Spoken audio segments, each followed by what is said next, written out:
Alright, now did you guys see that horrible moment Bebe Rexha was hit in the head with a phone? While the singer performed on stage at a New York City venue, an audience member whipped a cell phone at her face, which struck her in the forehead and left her with a wound that needed multiple stitches. In a video that made the rounds on Twitter, you can see the shocking moment that everything unfolds on stage. When Bebe gets hit in the head, she turns and she falls to her knees. She's then rushed off stage by her team, and the audience is left in shock at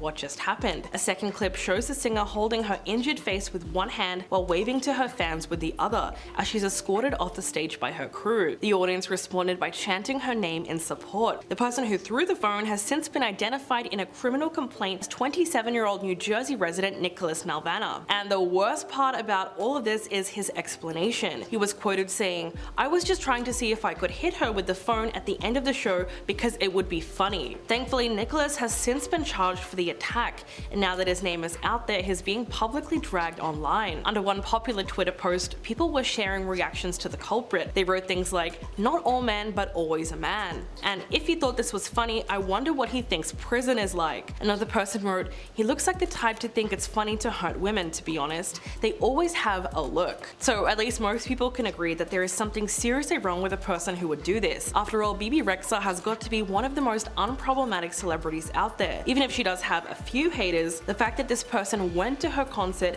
and stood in the crowd just to go ahead and do this proves that there is something seriously malicious going on, and he wasn't just trying to be funny. Sadly, the attack left Bebe with a painful looking injury across her face. On Monday, she posted a selfie on Instagram where she's giving a thumbs up, and you can see the cut just above her eye where she needed 3 stitches to close the wound. There's also significant bruising around her eye. Thankfully, she got a lot of support from her celebrity friends in the comment section. Just some of the ones who left nice messages were Katy Perry, Demi Lovato, Winnie Harlow, and Bonnie McKee. Despite the attack, she continues to hold her head high, and she'll eventually be able to get back to what she called the best tour of her life. And now, did you see the moment that Ava Max got attacked on stage? Less than 24 hours after Bebe Rexha was hit in the face by a fan who tossed a cell phone during her show, Ava Max was slapped by a man during her concert on Tuesday night. A video from the incident went viral on social media, and it shows a man dressed in black storming the stage and reaching out in what looks like an attempt to touch Ava before getting wrapped up by security and hauled away after brushing her face with his hand. A fan at the show described the wild scene on Twitter and wrote, "This guy rushed the stage at the end, right, when the last song ended. The security guard tackled him and literally threw him down the stairs. Wild. It happened so fast." You can see here that she couldn't even open her eyes, but she still did MNG. For her part, Ava took to Twitter and wrote, "He slapped me so hard that he scratched the inside of my eye. He's never coming to a show again. Thank you to the fans for being spectacular tonight in LA though." This incident took place less than 48 hours after Bebe Rexha was attacked on stage. She was taken to a New York hospital when 27-year-old Nicholas Malvana threw his cell phone at her face during one of her live shows at the rooftop at Pier 17. The fan was then arrested and charged for the incident, and Bebe had to get stitches above her eye as a result of the phone strike. The question is, why are female musicians being attacked by men at their own shows? For most of us, concerts are about enjoying live music from our favorite artists, and while many can relate to the excitement of seeing our most loved musicians in person, throwing potentially dangerous items on stage or straight up attacking people crosses a very clear boundary. No matter how famous they are, musicians deserve to be safe and protected, just like the rest of us. And just because they're opening themselves up to massive crowds, their personal space and privacy isn't up for grabs more than anyone else's. Fans have since taken to Twitter to share their thoughts over the recent events. One person wrote, "Someone jumped on stage and slapped Ava Max last night. Someone threw a phone at Bebe Rexha's head. Can we effing respect performers when they're working, please? Also, when they're not working, just respect them in general and not attack them." Another person wrote, "Leaving your house to attack a woman at her own concert is evil. It's wild that Bebe Rexha and Ava Max were both attacked in such a short period of time by 2 different men. Clearly, people are shocked and angry at this recent uptake in violence against female performers, and they're confused as to why it's even happening in the first place. Of course, it's not just women who are affected. Back in November, Harry Styles was injured after a fan threw hard candy onto the stage. He was performing the song Kiwi at the Kia Forum in LA, and then he was pelted with a shower of Skittles, some of which hit his eye. A video of the moment was then shared to Twitter, and the footage shows multiple pieces of candy zooming across the stage before one piece hits Harry directly in his left eye. In the clip, he immediately winces and holds his hand up to his eye, bowing his head towards the floor. As he turns towards the camera, he is visibly squinting, and it seemed like he couldn't open his eye for the rest of the show. Harry was later filmed driving himself home from the venue where he appeared to be rubbing his injured eye. So obviously there was some real damage done. And just months before that, musician Steve Lacy had to cut his New Orleans gig short after a fan threw a literal disposable camera at him. He then smashed the fan's camera and walked off stage saying, "Don't throw crap on my effing stage." Also, early last year, Louis Thomason was the target of a crazy concert goer during a show in New York when someone threw a literal chicken nugget which hit him on the head. He shouted,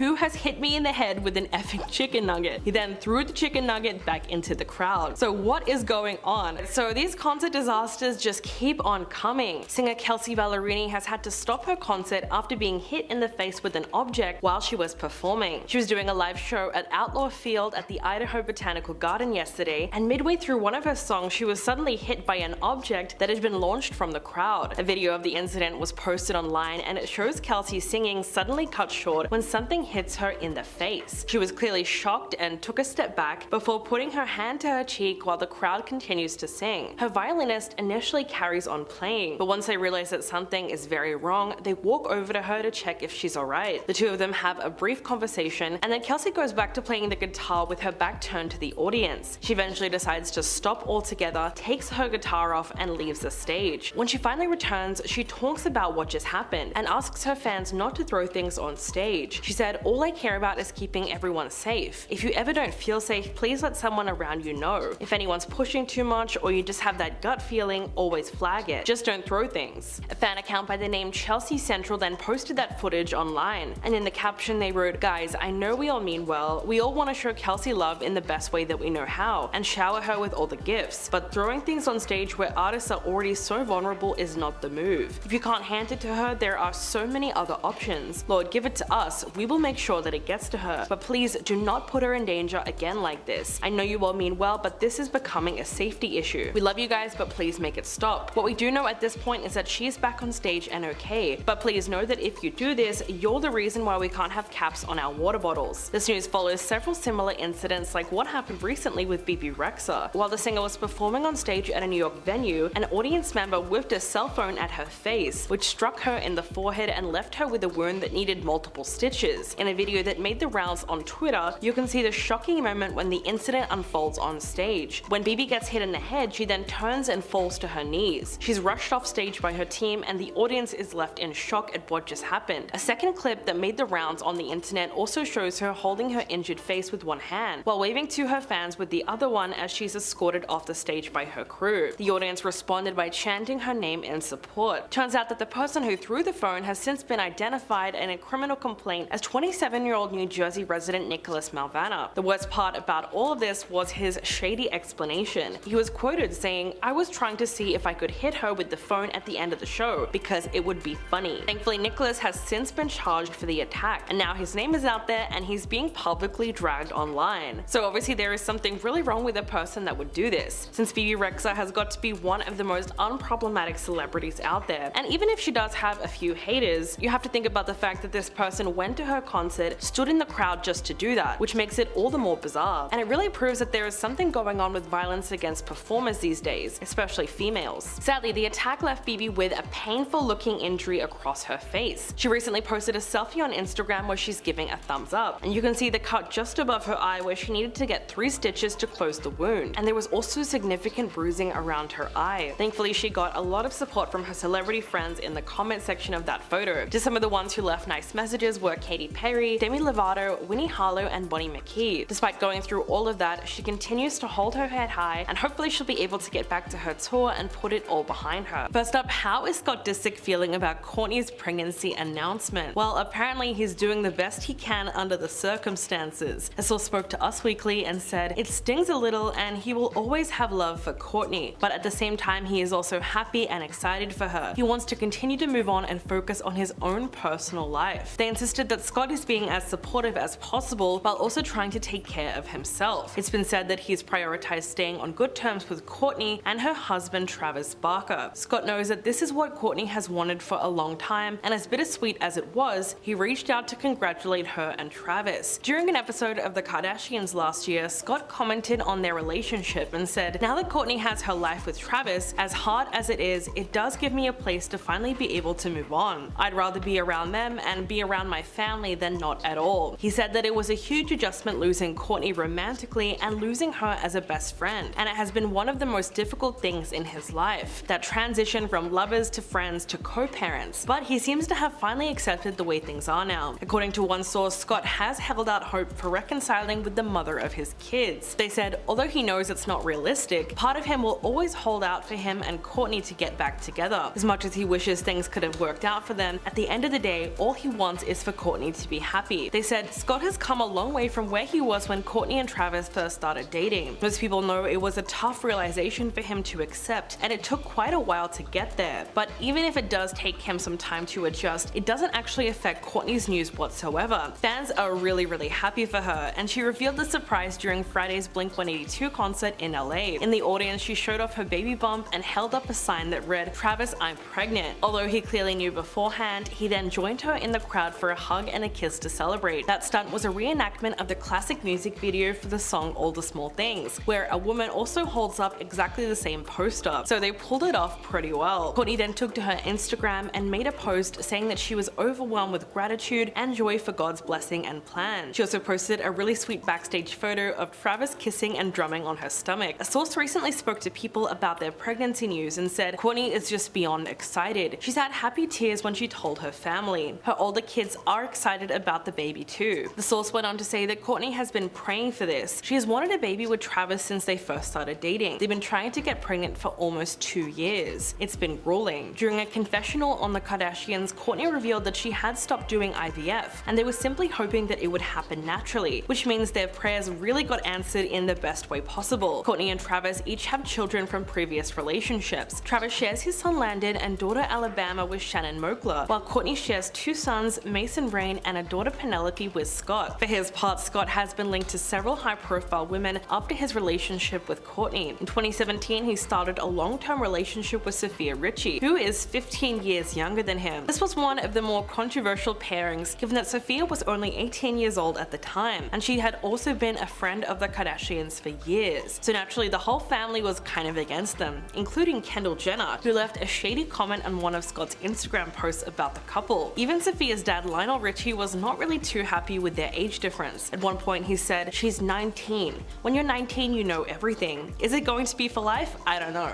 But for right now it's just a phase." Despite the backlash, they did stay together for nearly 3 years, and Sofia even went on the show at one point. It was a little bit awkward though because Scott was still co-parenting his 3 kids with Kourtney, and she was obviously not too happy with this new relationship. Following a 3-year romance, they then called it quits in August of 2020, while he was subsequently spotted out with models Bella Banos, Megan Blake Irwin and Amelia Gray Hamlin. An insider told Us Weekly that he will always have love for the mother of his children, and that door will always be open on his side just in case she ever wants to take their relationship back to a romantic place. And now Jeffree Star has jumped in on the Colleen Ballinger allegations. If you didn't know, she has been accused of inappropriate behavior towards her young fans of Miranda Sings. She was specifically called out by a guy named Adam McIntyre, who shared a video where he claimed that Colleen allegedly sent him lingerie when he was 15 years old. Last week she lost over 40,000 subscribers on her YouTube vlog channel after Adam posted 2 more videos. In them, he accused her of trying to turn fans against him and discredit his initial claims. And now Jeffree has done a TikTok live stream with Rich Lux and Eugenia Cooney. The 3 of them discuss Colleen's presence online as well as the controversy that she's going through right now. Jeffree said he doesn't read much drama online anymore and doesn't know what is going on with her, but he says he's never met her, never followed her, and never gave a damn about her. He said, "I am horrified by the things I've seen. Honestly, I know we're all joking around and having fun, but like, that person is sick. I have never been a fan. So I was very shocked to see all of that." That's my official quote. Eugenia went on to say, "It's so scary that there are some people on the internet who are doing such horrible things. While many fellow creators have come out to criticize Colleen, there are also those people who have defended her. Trisha Paytas is one of them. She just posted a quote about forgiveness amid the ongoing allegations." If you didn't know, Trisha and Colleen both rose to fame at a similar time on YouTube, and they recently launched a new podcast together called Oversharing. In the wake of the new controversy, people have called on Trisha to say something. As it stands, she has yet to officially comment on it, but she did post a religious quote which seems to be about forgiveness. On her Instagram story, she wrote, "Always pray to have eyes that see the best in people, a heart that forgives the worst, a mind that forgets the bad, and a soul that never loses faith in God." Trisha and Colleen's podcast launched in May. At the moment, they are still creating content together as a kind of partnership. Fans initially responded very well to the collaboration, but ever since these allegations surfaced, Trisha has been receiving a lot of negative comments on her end as well. From the outside, it looks as though she is continually supporting Colleen, even though she's going through the biggest controversy of her career right now. In fact, she's losing sponsors left and right. At least 2 companies who paid for ads on her podcast with Eric Stocklin have now pulled their sponsorship. The skincare company OneSkin spoke to TMZ about why they decided to end the partnership. They said,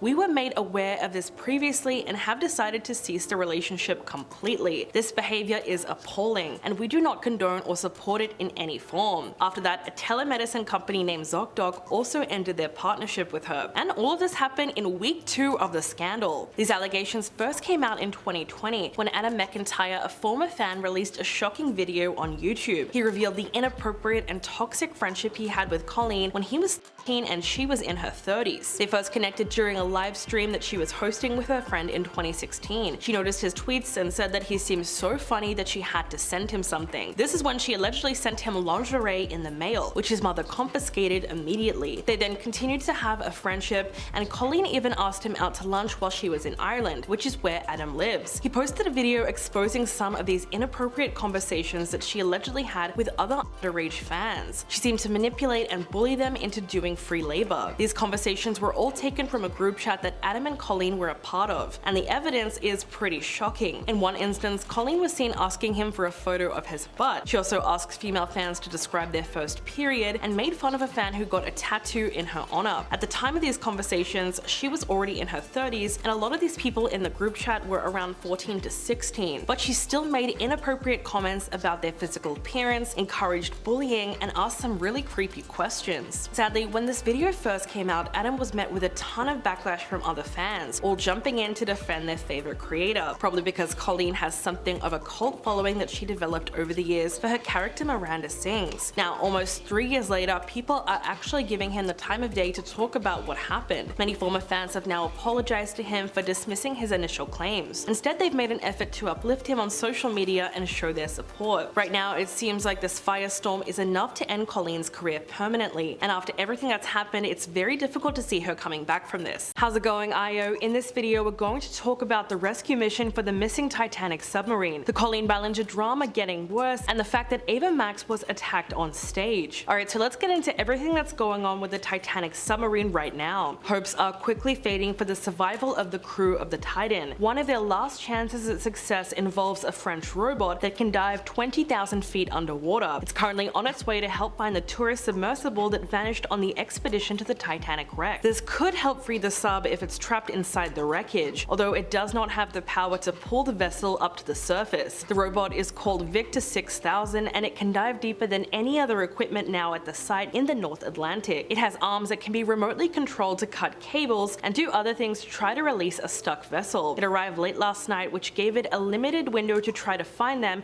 before the Thursday morning deadline, when their oxygen supply was expected to run out. The operators confirmed that Victor is not capable of lifting the submarine up on its own, but they said that it could help hook Titan to a ship with the capacity to lift it to the surface. The robot has strong lights, allowing it to see through some of the murk at such depths, but experts warn that the rescuers would need to know fairly precisely where to look for Titan, which they just haven't been able to do. Unfortunately, even if the search teams do find the submersible, a rescue operation would take up precious time. As we know, the vessel went missing with 5 people on board shortly after starting its descent on Sunday morning. The passengers each paid a whopping $250,000 to seek out and explore the wreckage of the Titanic, a place few have gone before. The ship lies at a depth of 12,500 feet below the sea, making it inaccessible to those without a certain type of submarine. On board was British billionaire and owner of Action Aviation Hamish Harding, along with prominent Pakistani businessman Shahzada Dawood and his son Suleiman, along with 77-year-old French explorer Paul Henry and Stockton Rush, the chief executive officer of OceanGate, which is the firm behind the dive. A massive search operation in the Atlantic Ocean is now underway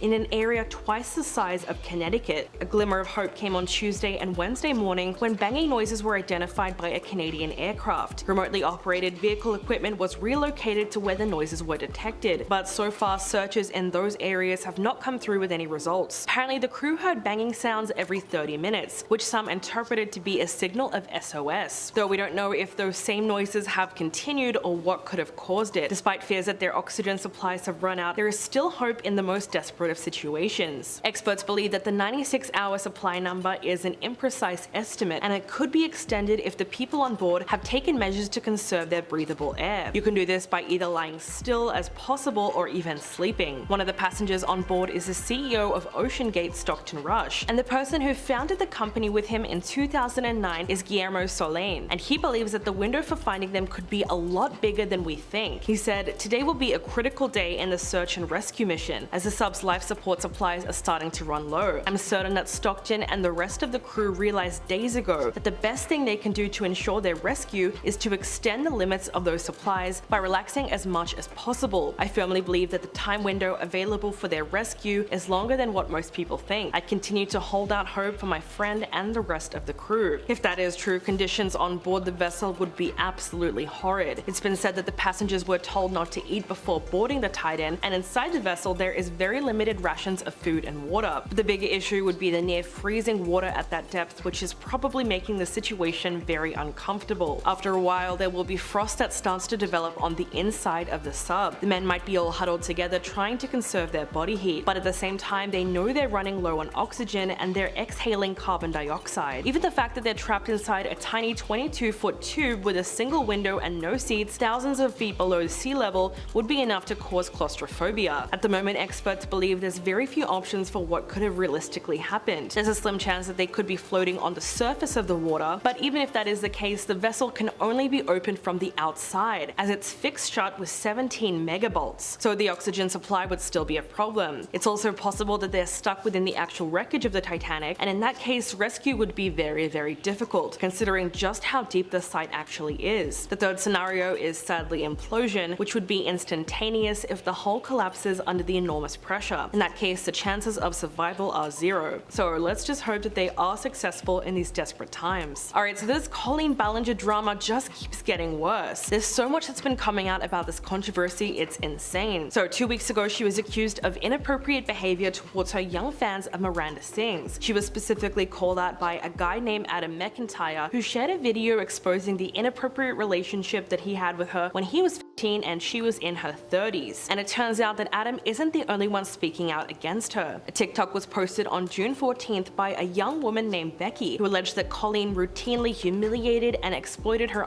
underage fans for entertainment in her shows. Becky opened up about how she went to one of her shows when she was 16 years old, and she was called up on stage to be a part of it, but she soon got very uncomfortable when they started something called the Yoga Challenge, which involved Colleen controlling her body for the audience's amusement. Becky posted actual footage from the show, and it's really quite horrible. She said that even though she wasn't wearing pants, that didn't stop Colleen from continuing. She said, in fact, no adult at any point stepped in this situation. And the moment she'll never forget is when she was lying under Colleen while she was smirking down at her while thousands of people were laughing. She said, "I was terrified my body wasn't covered up enough. It felt incredibly violating. I was younger, my body was still developing. For her to use my body as entertainment on stage really set my confidence back quite a lot." Becky says she doesn't consider the experience to be SA, but it did make her feel nasty and gross, like she wanted to purge and clean out her insides. So of course, it seems like it was a really horrible moment for her. Other former fans of Miranda Sings have also come forward about their experiences attending her live shows when they were teenagers, and they said they felt very uncomfortable at the time. In a TikTok video posted just yesterday, a creator by the name of Grapes shared a video of Colleen repeatedly sexualizing her outfit on stage. Basically, she put on a hat and she whacked her chest area. The whole thing was really strange, and it didn't make a lot of sense as to why she would be doing that with someone so young. Another fan came forward claiming that they no longer support her after realizing that they were in a group chat created by her with young fans. Cody Tyler, a content creator and founder of the YouTube channel Cody Rants, was a longtime fan of Miranda Sings for years. They grew close with her and her family, and in a now deleted YouTube video called Why I Left the Colleen Ballinger Fandom, Cody revealed that they were added to one of her group chats that consisted of very young fans. Although Although they were an adult at the time, they were reportedly unaware of all the others in the online chat, and they've since issued an apology. Cody also shared screenshots of Colleen asking fans inappropriate questions, like trying to find out whether or not they've had any sexual experiences. For his part, McIntyre seems to be leading these allegations. He claimed that the YouTuber would use love bombing to make him feel special, praising him and encouraging him to run her social media accounts without pay or accreditation. Later on, she also seemed to manipulate and bully him into doing free labor. Adam first connected with her when he was 13 and she was in her 30s. They met during a live stream that she was hosting with her friend in 2016. She noticed Adam's tweets and said that he was so funny that she just had to send him something. Then she sent him lingerie in the mail, which his mother confiscated immediately. They allegedly continued to have a friendship, and she even asked him out to lunch while she was in Ireland, which is where he lives. This relationship continued for some years until Adam posted something on her Twitter account which received quite a lot of backlash. At the moment, he's still coming through with more evidence of all these allegations, and he even started his own drama channel in the midst of it all. So be sure to check out those videos as this scandal unfolds. Alright, now what do you think about the Smiths? Will and Jada have already proven themselves to have a distinctive approach to parenting, but you'll never guess what that includes. Jaden Smith revealed his mom is the driving force behind their family's usage of psychedelics. The 24-year-old rapper was at the Psychedelic Science Conference in Denver this week, and he revealed that his mom was the one who introduced him to the substances. He said it was just her for a really long time, and eventually it just trickled and evolved and everyone found it in their own ways. Jaden claimed that using psychedelics helped him form stronger relationships with his sister and with his half-brother in a profound way. He said, siblings can argue so much and fight so much, and Lord knows me and my siblings have done so much of that in the past, but the level of love and empathy that I feel for them inside of the psychedelic experiences and outside of the experiences has been something that's profound and beautiful. Apparently the effects have been so powerful for the Smith family that Jaden claims he and his siblings were unable to work through these arguments. He said that it helped them open up their minds to get out of the old ways of thinking that got them into a lot of these fights in the first place. He says psychedelics makes room for you to work it out and massage it out until it's completely gone. While this might sound a little bizarre, Jaden has actually been very open about experimenting with substances over the years. In 2022, he talked about trying mushrooms and said that he believes they helped him expand his consciousness. He said that the hallucinations that came from it even inspired his clothing collection called Trippy Summer. So he's obviously very open-minded about the whole thing. Still, this news that the whole family is partaking in this might be a little questionable. Jada admitted that when she was younger, she had some very real issues dealing with the addiction that came from substance misuse. She also acknowledged that she drank excessively and used all kinds of narcotics. She said, "For me, drinking red wine was like drinking a glass of water. I drank a lot in high school and then I went on to mix everything up." She recalls a time that she mixed a variety of substances that are a very dangerous combination when used together. She was on her talk show and she recounted before her mom and daughter that she was high functioning during the week and consumed almost no alcohol for several days during the week but spent her weekends at parties. Quote, "From Thursday to Monday morning it was non-stop. Things went on like this for a while until one episode changed everything forever. It was in 1996 during the filming of Nutty Professor that young Jada went to work still high off one of her partying binges. She was in a very bad condition." She went on to say that she passed out on set and told everyone that it must have been expired medication, and that was the wake-up call that she needed. While looking back at that time, she sees it as a miracle. So after going through all of that, she might have decided that psychedelics are actually the way to go, considering that it doesn't have the same negative effects as stimulants or depressants. Even if you can understand that though, you can't deny that the Smiths have a very unusual parenting style, which has raised quite a few eyebrows over the years.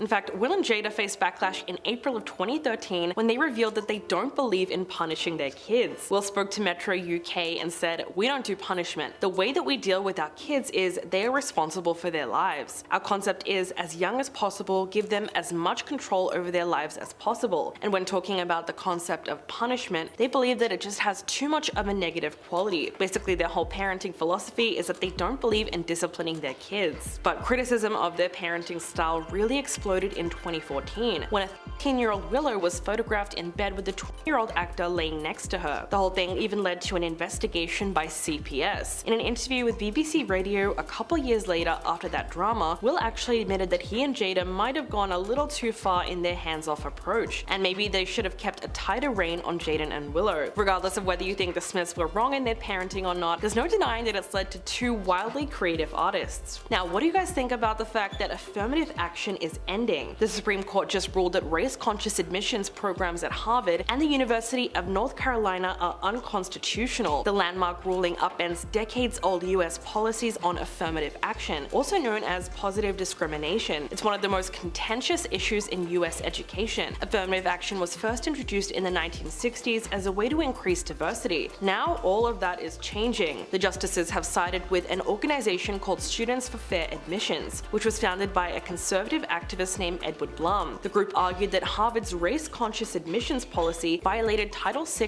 of the 1964 Civil Rights Act, which bars discrimination based on race, color, or national origin. Chief Justice John G. Roberts Jr. said that the two programs unavoidably employ race in a negative manner and involve racial stereotyping in a manner that violates the Constitution. Quote, "Many universities have for too long wrongly concluded that the touchstone of an individual's identity is not challenges bested, skills built, or lessons learned, but the color of their skin." In response to the ruling, Edward Blum said they would be vigilant in making sure universities adhered to the ruling. Quote, "Beginning today, America's colleges and universities have a legal and moral obligation to strictly abide by the Supreme Court's opinion. For those in leadership positions in public and private universities, you have an obligation to follow the letter and spirit of the law." But there is already some serious opposition to this ruling, coming from President Joe Biden himself. He said that he strongly disagreed with the court's decision and that the US would need a new path forward that is consistent with the law. He said, "We cannot let this decision be the last word because discrimination still exists in America." Alexandria Ocasio-Cortez tweeted, "If SCOTUS was serious about their ludicrous colorblindness claims, they would have abolished legacy admissions, aka affirmative action for the privileged. 70% of Harvard's legacy applicants are white. SCOTUS didn't touch that, which would have impacted them and their patrons." The UNC chancellor released a statement saying that while it is not the outcome that the university hoped for, he said they will take any necessary steps to comply with the law. The president of Harvard echoed his statement and said, "We will certainly comply with the court's decision," though he insisted that they would remain committed to being a community comprising of people of many backgrounds, perspectives, and lived experiences. Another person who's reacted to the news is Donald Trump, and you can pretty much guess what he had to say. The former president hailed the decision as a great day. He said, "Americans with extraordinary ability and everything else necessary for success are finally being rewarded." So far, 9 US states already have bans on race-based college admissions. That's Arizona, California, Florida, Georgia, Oklahoma, New Hampshire, Michigan, Nebraska, and Washington. In California, voters rejected a 2020 ballot to bring back affirmative action 24 years after it was banned. So far, some people are already comparing this ruling to the vote to overturn Roe v. Wade, which was seen as many as an attack on women's reproductive rights. Some fear that a conservative majority of the Supreme Court could build on this most recent ruling, possibly as a way to undermine efforts to address discrimination that affects racial and ethnic minorities. Right now, there is just so much being called into question, and it seems as though no one can agree on this latest decision from SCOTUS. So what do you guys think about this news? Please let me know in the comments below, and I'll catch you in the next video.